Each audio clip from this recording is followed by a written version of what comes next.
Hello दोस्तों, evolution classes में आपका स्वागत है। हम लोग बिहार एसएससी का प्रैक्टिस सेट कर रहे हैं, जिसमें हर सेट में 25 क्वेश्चन है जो बिहार एसएससी के सिर्फ जीके का है, जिसमें history, geography, economics, polity, Bihar GK and static GK के क्वेश्चन है। और इस सीरीज में सिर्फ करंट अफेयर का प्रश्न नहीं होगा, उसके लिए हम अलग से वीडियो लाएंगे।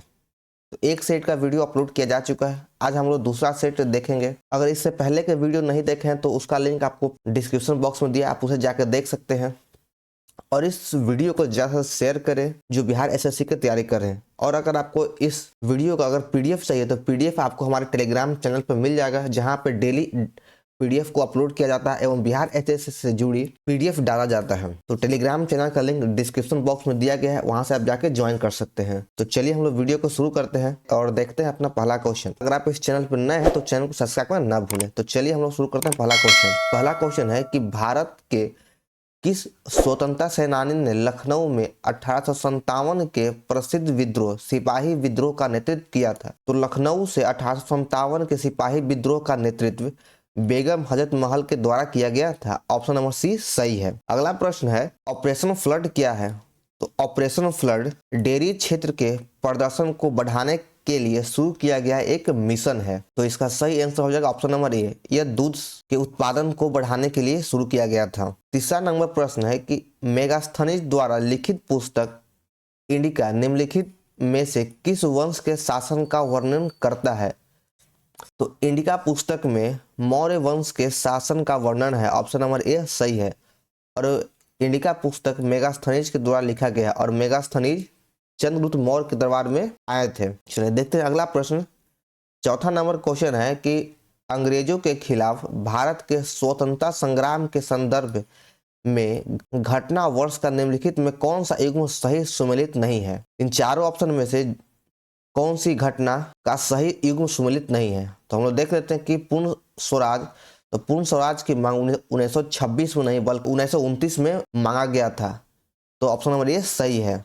गांधी इरविन समझौता वर्ष 1931 में हुआ था। साइमन कमीशन वर्ष 1928 में आया था और चौरा चौरी का कांड 1922 में हुआ था। तो इन तीनों सही, बाकी इसका सही आंसर ऑप्शन नंबर ए पूर्ण स्वराज वर्ष 1931 इसका सही आंसर होगा। अगला प्रश्न है सविनय अवज्ञा आंदोलन का पूर्ण मुख्य उद्देश्य क्या था? तो सविनय अवज्ञा आंदोलन का मुख्य उद्देश्य ब्रिटिश शासन से पूर्ण स्वतंत्रता प्राप्त करना था। इसका ऑप्शन नंबर ए सही है। छठा क्वेश्चन है चित्तरंजन दास 1922 में आयोजित भारतीय राष्ट्रीय कांग्रेस के किस अधिवेशन के अध्यक्ष थे? तो इसका सही आंसर हो जाएगा ऑप्शन नंबर डी गया। भारतीय राष्ट्रीय कांग्रेस के द्वारा वर्ष 1922 में गया में आयोजित किया गया था, जिसके अध्यक्ष चित्तरंजन दास थे। अगला प्रश्न है निम्नलिखित में से किस पंचवर्षीय योजना में भारत में पहली बार गरीबी हटाओ पर बल दिया गया था? तो यह प्रश्न बहुत सारे एग्जाम में पूछा गया, तो ये काफी इंपॉर्टेंट है। तो गरीबी हटाओ पर बल दिया गया था आपका 5वीं पंचवर्षीय योजना में। ऑप्शन बी सही है। इस प्रश्न को याद रखो क्योंकि यह प्रश्न बहुत महत्वपूर्ण है, बहुत सारे एग्जाम में पूछा गया है। तो गरीबी हटाओ का नारा 5वीं पंचवर्षीय योजना में दिया गया है।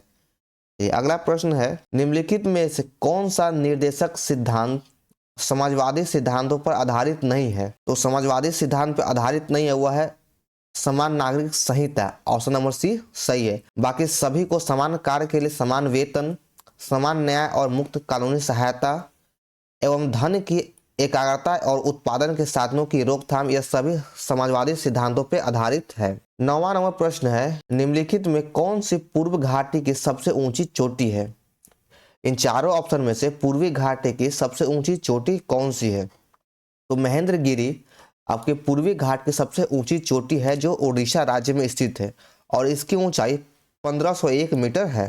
तो ऑप्शन बी सही है। निम्नलिखित में कौन सा दर्रा चीन के साथ भारत की सीमा पर स्थित नहीं है? इन चारों ऑप्शन में से कौन सा दर्रा चीन के सीमा के साथ जुड़ा हुआ नहीं है? तो इसका सही आंसर हो जाएगा ऑप्शन नंबर डी रोहतांग दर्रा। बाकी नाथुला दर्रा, काराकोरम दर्रा और लिपुलेख दर्रा सब चीन के साथ जुड़ा हुआ है। अगला प्रश्न है सूरत की संधि अंग्रेजी और किसके बीच हुआ था? तो सूरत की संधि अंग्रेज और रघुनाथ राव के बीच में हुआ था, जो 1665 ईस्वी में हुआ था। ऑप्शन नंबर ए सही है। अंग्रेज और मराठा के बीच, जो मराठा का पेशवा थे रघुनाथ राव। अगला प्रश्न है कि 1923 में नागपुर में कौन सा सत्याग्रह हुआ था? तो वर्ष 1923 में नागपुर में झंडा सत्याग्रह हुआ था। ऑप्शन बी सही है, यानी झंडा सत्याग्रह का आयोजन वर्ष 1923 में नागपुर में आयोजित किया गया था। अगला प्रश्न है वित्त आयोग के संबंध में निम्नलिखित में कौन सा कथन सही है? तो इन चारों ऑप्शन में से ऑप्शन नंबर डी सही है।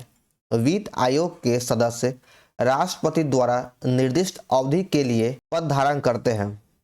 तो चलिए हम लोग और तीन ऑप्शन देख लेते हैं कि उसमें क्या कहा गया है कि वित्त आयोग के सदस्य पुनः नियुक्ति के पात्र नहीं है, यह गलत है।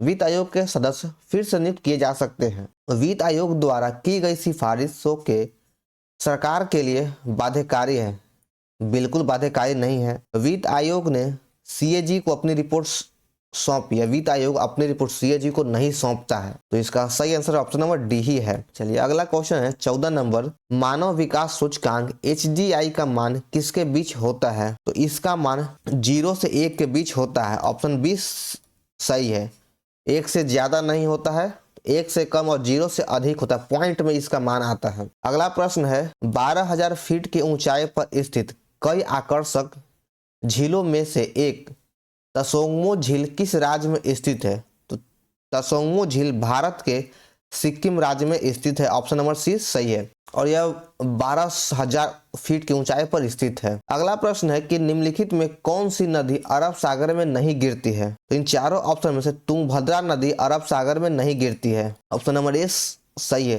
बाकी नर्मदा, मांडवी और साबरमती ये सभी अरब सागर में गिरती है और नर्मदा नदी यह भ्रंश घाटी में बहने वाली नदी है। जो नर्मदा और ताप्ती दो नदियां ऐसी है जो भ्रंश घाटी में बहती है, यानी दो पर्वतों के बीच, जिसे भ्रंश घाटी कहा जाता है। और यहाँ पे तुंगभद्रा नदी यह कृष्णा नदी का सहायक नदी है और कृष्णा नदी का जल बंगाल की खाड़ी में गिरता है। अगला प्रश्न है कि शास्त्रीय नर्तक श्रीमंत शंकरदेव नृत्य की किस शैली से संबंधित है? शंकरदेव नृत्य का संबंध किस शैली से है? तो इनका संबंध सत्रिया नृत्य से है। ऑप्शन नंबर सी सही है। 18वां प्रश्न है कि संवैधानिक प्रावधानों और स्रोतों के निम्नलिखित युग पर विचार कीजिए। एक तरफ आपका संवैधानिक प्रावधान है और दूसरे तरफ किसी देश से लिया गया स्रोत है। तो इसमें कहा गया कि उपरोक्त में कितने युग्म सही सुमेलित है? तो मौलिक अधिकार कनाडा के संविधान से, यह बिल्कुल भी गलत है। मौलिक अधिकार संयुक्त राज्य अमेरिका से लिया गया है। राज्य के नीति निर्देशक तत्व आयरलैंड के संविधान से लिया गया, बिल्कुल सही है।